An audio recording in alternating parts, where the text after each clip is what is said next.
sense. What he doesn't make sense with, I'll leave it alone. That's how we've been operating at the Senate with Kina Eddie. Not all of us know everything that is happening. We consult. What we are saying, how do you save this country with its myriad problems? And some of us are saying, please, get whoever that matters, whether it is Jacob Raila, whether it is President William Ruto, whether it's Kina Musali and Wetanda. Can these people get up and realize they are there, wazees who are left in the room? That this country is bigger than all of us, and this country can actually be saved if people took it a little bit more seriously. And what some of us are saying, Ayub, we are actually playing with our country. I mean, look at, go to the paper and count the stories you see. I mean, my brother is saying that if somebody walks into the airport, he'll think all of us who are on TV are crazy. No, we are not. I mean, the headline is about kids who are abducted. Then you come and look how the parents are struggling with the books. The papers. No, I'm saying, but all of them are referring the same. Not an authority. No. It's public opinion. Can we chime in? Yes, you can. Because I think. Allow me, a senator to make a point. I was listening very hard. You know, I was trying to listen as much as possible, and again, I like going back to the concept of a new year, new resolutions, new way. We are starting a new year with bad manners of last year, and that is not how our country should go. That means that our country is in the wrong direction. And I was very deliberate with some of my questions to my colleagues here. You know, I have a very simple question of why was it that during the most atrocious moments... I was depressed. I'm coming to that. And I listened to your answer. I'm going to reflect on it. And I'm not using it against you. I'm just giving a concept that we can all embrace as leaders. It's just an opinion that I've said that I think the country is going on the wrong direction on three accounts, my brother Ayub. Number one, on the basis of fighting for human rights, it cannot be an issue of convenience. It cannot be an issue of politics. I insist on that it cannot be a political convenient issue where there is time that you can be silent and there is time that you can be louder than any other person. I don't believe that cheerleaders of yesterday on human rights atrocities can be the heroes of today on the same atrocities, unless the functionality must be that they have apologized for being cheerleaders of previous mistakes. Because that's the only way you become to the altar of fighting for human rights. It's just like when you go to church or you go to a mosque, there is a basic tradition that makes you a Muslim. There is a basic tradition that makes you a Christian. You must be baptized if you are a Christian. You must read the Fatiha when you are a Muslim. If you are a cheerleader of human rights atrocities in the past, you cannot be a hero of today without that baptism into that theater. Because you cannot tell us that you today you want to be a hero of abductors, that because you lost an election, when Raila Amolo Odinga has lost an election every year in, year out, and still stands and fights for violation of human rights. A number of people have lost elections. So many people, even the loss that we had in 2002 of the presidential election was a big one. But we still stood very strong and fought for that human rights violation. So that's number one.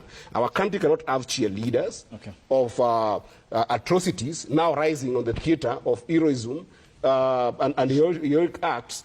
That is politics. Number two, Ayub, elections in our country must have a meaning. And I've been listening the way Onyonka and Koech have been battling each other, who was in Jubilee, who was in that.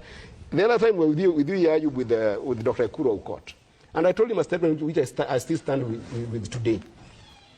Elections must have a meaning in our country. You cannot make a decision in the ballot today, and then, after making that decision, then you go to the kitchen and expect a different result. I have said particularly that I do not have responsibility on this government, because I did not elect this government. But because I did not elect it, all the mistakes that Avi did by supporting Ruto in the past, or any other people who supported Ruto to become here, cannot be my responsibility now to correct. My responsibility I'm coming to that. As a citizen, my responsibility is to work as a senator, which have been given a very, very noble opportunity by the people of Migori, and I thank them all the time. And also, being able to call out what is going on wrong in this government and assist where I can to the level best possible by passing good laws, by advising on right things, both for the president and his teams, where they can be able to do better and continuing going well. And that goes to my last point, which is about that must be translated in terms of resource gaps in some communities. Because some communities are more equal than others in this country. And resources must be shared in a way that there are no people who are more Kenyan than others. Absolutely. And this is something that the president must work very hard on in the next 2-3 years. Because I've seen comments that people use this theater of abductions to now rally their communities behind them. It's serious.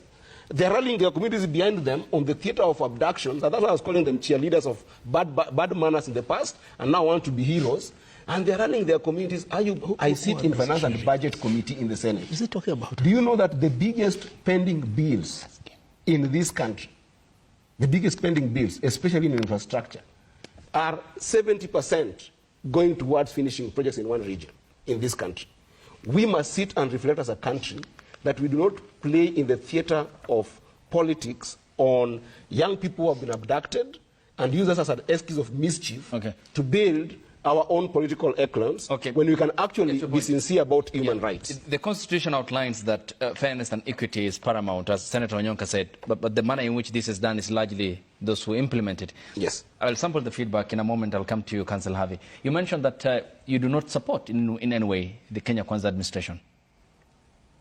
I said I did not support it into leadership, but now that it is there, right, I'm very clear about what we must correct, what we must criticize, and what we must endorse to work for the country. For instance, I strongly endorse the idea of expansion of a space where more Kenyan can be included into the resource sharing gap in the country, which is what the Broadwell government is. That needs to be supported. I assume your party leader hasn't voted for William Ruto. Yes. But he is a staunch supporter of his government today. Yes. What is the problem with it? You don't. I said I did not support President Ruto for 2022 elections. Okay? Neither did your party leader. Yes, but now we are supporting that government's agenda of expanding the resource-based sharing in this country to the extent that it is more inclusive if you look at it now than if you look at it in 2022 when the government was constituted. It is eminent. Like when the government was constituted, it was not as inclusive as it is right now. And that one we support. And that's why I'm saying that areas where we are having serious gap like security, because I think that the function of government is two. One is to be ensure that there's security in the country, and number two, create a serious precondition for businesses and people to be able to thrive. And to the extent that we are seeing these gaps in abductions, we must be able to call out the government to be able to put an infrastructure that deals with it in a manner that is not politicking for convenience by what we are seeing with some cheerleaders who have been violators of human rights now coming in very strongly to want to become heroes on this theater of abduction of young people. And that's what I'm making very clear. Okay, and there are many government agendas, Senator Eddy, and your party leader supported, for instance, the Adani deal projects. Was he right? I think he was right. In the sense that, listen, I know, yes, that's a question which is very, no, Ayub, this is a very important question. By the indictment? No, wait. It's a very important question that if I don't elaborate, you might hold me wrong. Raila Odinga was very clear on what we call PPP. There are three ways to be able, and I'm going to say it very fast in 1 minute if you allow me. There are three ways to be able to raise money for this country to be able to build serious infrastructure project. One is taxing people. People are already overtaxed. Number two is to income more debt from outside. People who are already having serious debt burden. Unless you get a number 3/4 of donations by other good-willing development partners, the only other way is private public partnership. Fine. And that is what Raila Amolo Odinga supported. If you go back to that statement of Raila Amolo Odinga in the coast, he was very clear that Adani deal was not transparent. But the PPP is what he supported. And I supported the company. He said he supports the company, yes. The microphone is mine. Yeah. 4 points. Quickly, we're out of time. The freedom of expression and freedom of the media does not entitle anybody to propagate hatred and vilification. Brilliant. To that extent, therefore, it is objectionable to publish the photograph generated of anybody dead, that is wrong. Yeah, Yes. Anybody appearing in the opposite gender, that is wrong. precise. Yeah, and we must condemn this. And I said this. Yeah, We'll I pursue- like that now. Please keep quiet. That's the attitude. I stated we'll pursue the release of these individuals. Kibet Bull did nothing wrong. The caricature is permissible. In fact, we must advocate for it. What he did is what Gado and all cartoonists do. I've always done. You understand? But these individuals who published the photograph of the president in a coffin, that is moronic, it's immoral, it's unlawful. Please stop it. Don't do it. It's bad. That's number one. Excellent. Number two, criticism is good. Yes. Dr. William Samuel Ruto told me, not once, not twice, 4 times, that when he joined Parliament as a youthful member of Parliament, Honorable Paul Kibuge Mwite told him, part of supporting the government entails pointing out the pitfalls of that government.